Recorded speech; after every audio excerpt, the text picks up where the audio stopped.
నేటి నుండి జగన్ ఆస్తుల కేసుపై కోర్టులో విచారణ. ఉద్యోగులపై మంత్రి జూపల్లి ఆగ్రహం. బోనాలకు రావాలంటూ ముఖ్యమంత్రికి ఇన్విటేషన్. ఇలాంటి వార్తలను 30 సెకండ్స్ ఫుల్ న్యూస్ లో చూద్దాం. ప్రకాశం జిల్లా మార్కాపురం సబ్ డివిజన్ లో రబీ పంట నష్టం, పశు సంపద, తాగునీరు, కరువు కష్టాలను క్షేత్రస్థాయిలో పరిశీలించింది కేంద్ర బృందం. జిల్లాలో కరువు పరిస్థితులను అధ్యయనం చేసేందుకు కేంద్ర బృందం పర్యటిస్తోంది. వ్యవసాయ శాఖ సమర్పించిన నివేదిక ఆధారంగా క్షేత్రస్థాయి నష్టాన్ని తెలుసుకునేందుకు మార్కాపురం మండలం వేములకోటలో దూబే బృందం పర్యటించారు. స్థానిక చెరువు ట్యాంకును పరిశీలించారు. అనంతరం మండలంలోని కోలభీమునిపాడులో రైతులతో ముఖాముఖి నిర్వహించారు. గతేడాది రబీ పంటలకు సంబంధించిన నష్టంపై సాగు, తాగునీటి వివరాలను సేకరించారు.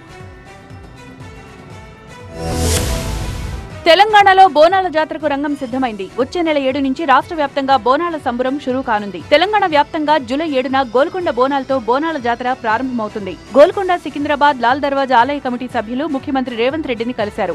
ఆషాఢ మాసం బోనాలకు కమిటీ సభ్యులు సీఎంను ఆహ్వానించారు. సీఎం రేవంత్ రెడ్డికి ఆశీర్వచనం అందించారు. బోనాల జాతరకు తప్పకుండా వస్తానని మాటిచ్చారు సీఎం రేవంత్ రెడ్డి.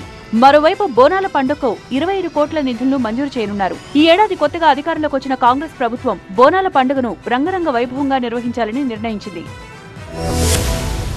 హైదరాబాద్ ఇందిరా పార్క్ దగ్గర నిరుద్యోగులు ఆందోళనకు దిగారు. అధికారంలోకి రాగానే జాబ్ క్యాలెండర్ విడుదల చేస్తామని చెప్పిన కాంగ్రెస్ ప్రభుత్వం తర్వాత నిరుద్యోగులను పట్టించుకోలేదని ఆరోపించారు. నిరుద్యోగుల ధర్నాకు బీజేవైఎం రాష్ట్ర అధ్యక్షులు సెవెళ్ల మహేందర్ మద్దతు తెలిపారు.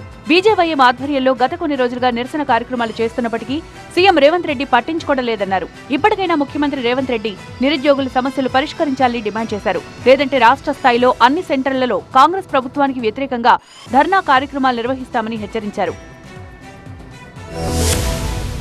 గత ప్రభుత్వంలో పనిచేసిన అధికారులపై ప్రత్యేక దృష్టి పెట్టింది ఏపీలో ఎన్డీఏ సర్కార్. ఇప్పటికే నామినేటెడ్ పదవుల్లో ఉన్నవారిని తొలగిస్తోన్న సర్కార్ పలు శాఖల్లో పనిచేస్తోన్న రిటైర్డ్ ఉద్యోగులను కూడా తొలగించాలంటూ ఆదేశాలు జారీ చేసింది. రాష్ట్రంలో అన్ని ప్రభుత్వ శాఖల ప్రక్షాళన దిశగా నిర్ణయాలు తీసుకుంటున్నారు. గత ప్రభుత్వంలో నిబంధనలకు విరుద్ధంగా పనిచేసిన అధికారులతో పాటు నామినేటెడ్ పదవుల్లో ఉన్నవారు తిరిగి కొనసాగకుండా చర్యలు చేపట్టారు. అన్ని ప్రభుత్వ శాఖల్లో పనిచేస్తున్న రిటైర్డ్ ఉద్యోగులను వెంటనే తొలగించాలని ఆదేశాలు జారీ చేసింది. అన్ని శాఖల ముఖ్య కార్యదర్శులకు ఈ ఆదేశాలు జారీ అయ్యాయి.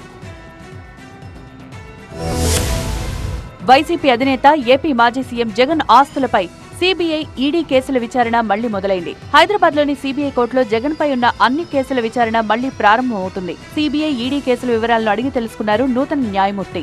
దీంతో 130 డిశ్చార్జ్ పిటిషన్లు పెండింగ్ లో ఉన్నాయని కోర్టుకు తెలిపారు జగన్ తరపు న్యాయవాది అశోక్ రెడ్డి. డిశ్చార్జ్ పిటిషన్లపై తాము వాదనలు వినిపిస్తామని చెప్పారు జగన్ తరపు న్యాయవాదులు. దీంతో ఇవాళ్టి నుంచి డిశ్చార్జ్ పిటిషన్లపై వాదనలు జరగనున్నాయి. 10 ఏళ్లుగా ఈ కేసులు పెండింగ్ లో ఉన్నాయి. హైదరాబాద్ లోని సీబీఐ కోర్టులో హాజరవుతారా లేదా అనేది ఆసక్తిగా మారింది. తిరుపతి జిల్లా శ్రీకాళహస్తి నియోజకవర్గంలో అక్రమ నిర్మాణాల కూల్చివేతలు కంటిన్యూ అవుతున్నాయి. శ్రీకాళహస్తి రూరల్, తొట్టంబేడు మండలాల్లో 70కి పైగా అక్రమ కట్టడాలు కూల్చివేశారు అధికారులు. అలాగే రేణిగుంట మండలం వివేకానంద కాలనీ, సిబిఐడి కాలనీలోని ప్రభుత్వ స్థలాలను ఆక్రమించి చేపట్టిన నిర్మాణాలను 5 జేసీబీలతో కూల్చారు రెవెన్యూ అధికారులు. అక్రమ నిర్మాణాలను కూల్చివేయాలంటూ పై అధికారుల నుంచి వచ్చిన ఆదేశాల మేరకు గత 3 రోజులుగా 200 అక్రమ కట్టడాలను కూల్చివేశారు రెవెన్యూ అధికారులు. నిర్మాణాలు కూల్చివేస్తుండగా జేసీబీలను అధికారులను ఆక్రమణదారులు అడ్డుకున్నారు.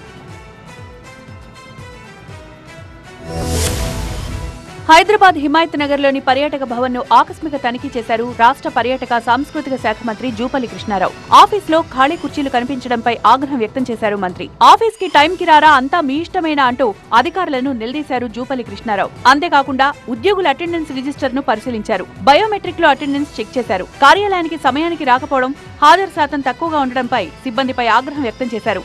మరోసారి ఇలాగే రిపీట్ అయితే చర్యలు తీవ్రంగా ఉంటాయని హెచ్చరించారు.